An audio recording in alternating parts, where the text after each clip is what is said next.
ते केपेरनावांत गेले आनी रोखडोच सोनवारा दिसा देवस्थानांत भितर सरून तो तांकां शिकोवंक लागलो आनी ताचे शिकवणे विशीं लोक जाप जातालो, कित्याक धर्मशास्त्रा भाशेनूय पुनोधिकार आसलेल्या पोरी तो तांकां शिकयतालो।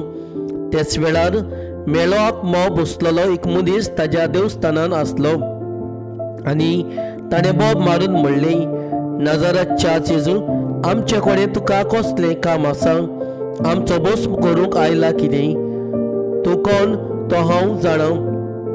देवाचो पवित्र भक्त पूण जेजून तांकां धमकावन म्हणलें, ओगो राव आनी ह्या मनशा वेलो भायर सोर। आनी मेलो आत्मो ताका फडफडावन आनी मोठी बोब मारून ताजे वेलो भायर सरलो। सगलो लोक अजाप जालो आनी एकामेकाक विचारतालो, ही आनी कितें नवी शिकवण ही? उदिकारान तो शिकयता, मेल्या आत्म्याक लेगून तो हुकूम घालता आनी ताजे आयकतात। आनी रोखडेंच गलिलाच्या आख्ख्या प्रांतान सगळे कडेन ताचें नांव गाजलें।